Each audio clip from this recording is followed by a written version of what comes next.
13 মে আসানসোল লোকসভার আসানসোল জুড়ে ভোট, চতুর্থ দফার ভোট, এবং এই চতুর্থ দফার ভোটকে কেন্দ্র করে যে দিকে দিকে চলছে প্রচার।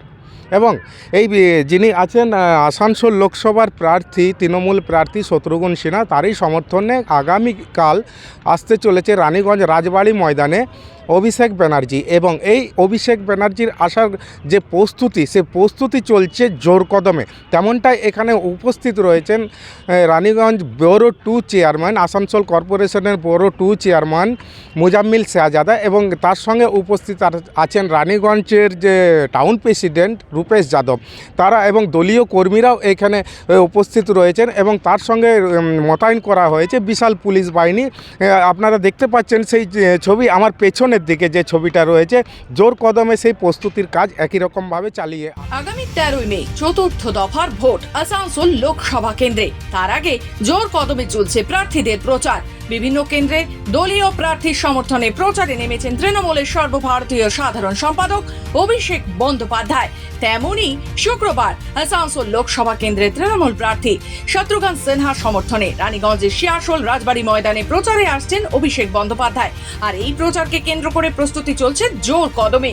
অভিষেক বন্দ্যোপাধ্যায়ের এই সভাকে ঘিরে উচ্ছ্বাস তৃণমূল কর্মীদের মধ্যে। রানীগঞ্জ শহর তৃণমূল কংগ্রেসের সভাপতি রূপেশ যাদব জানান, দলের সেকেন্ড ইন কমান্ড অভিষেক বন্দ্যোপাধ্যায়ের এই সভাকে ঘিরে যথেষ্ট উদ্দীপনা রয়েছে দলীয় কর্মীদের মধ্যে। রাত পুয়ালে সভা, সবুজ সেনাপতির কথা, বাংলার যুব সমাজের নেতা, শুধু বাংলার নয়, আজকে বলা যেতে পারে সারা ভারতবর্ষের যুব সমাজের নেতা মাননীয় অভিষেক বন্দ্যোপাধ্যায়ের কালকে আমাদের এই গ্রাউন্ডে সভা হতে চলেছে।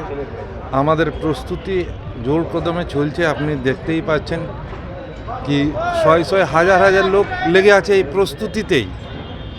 কালকে মাঠ উপচে পড়বে, মনে হয় রানীগঞ্জ শহরটাই স্তব্ধ হয়ে যাবে। উন্মাদনায় উঠে পড়েছে, জেগে পড়েছে সেই যুবরা, যে এই অভিষেক ব্যানার্জিকে কখন আমরা তার স্বাগতম করতে পারবো, এমনটাই দৃশ্য দেখা যাচ্ছে আজকের এই রাজবাড়ির ময়দানে। ক্যামেরায় সুকান্তর সঙ্গে সমীরের রিপোর্ট, খবর বাংলা, রানীগঞ্জ।